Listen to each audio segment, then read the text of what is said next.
Il est 4 h du matin quand plusieurs centaines de jeunes investissent 2 immeubles en chantier dans l'implantation juive de Bethel, près de Ramallah. Barricades improvisées, prières à l'intérieur des édifices, la rébellion s'organise. Très vite, les forces anti-émeutes de la police israélienne interviennent. Il n'est plus question de destruction, mais d'évacuation manu militari. La confrontation était vouée à dégénérer, et elle dégénère. Les bâtiments occupés sont jugés illégaux. La Cour suprême a même ordonné leur destruction le mois dernier. Mais l'appel des habitants de Bethel retarde pour l'instant la sentence, au moins jusqu'au 5 août prochain. Certains ont, semble-t-il, cherché à anticiper l'arrivée des bulldozers. Sur le toit des maisons, les plus radicaux opposent une résistance passive.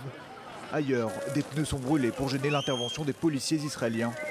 Bilan des heures, une cinquantaine d'arrestations parmi les habitants juifs, dont certains sont arrivés du nord de la Cisjordanie. Au petit matin, la situation s'est calmée, mais un face-à-face tendu perdure avec les forces de sécurité.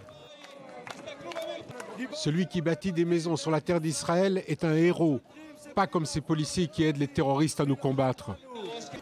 Mais le gouvernement israélien ne l'entend pas de cette oreille.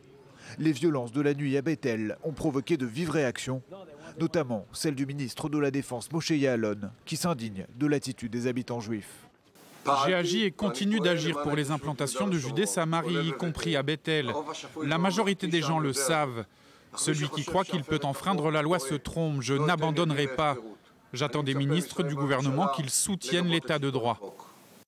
Des propos incisifs qui font suite aux critiques du foyer juif, le parti de Naftali Bennett, à la fois contre Moshe Ya'alon et le Premier ministre Benjamin Netanyahou. Nul doute qu'il s'agit d'un nouvel avis de turbulence pour un gouvernement israélien déjà bien fragile.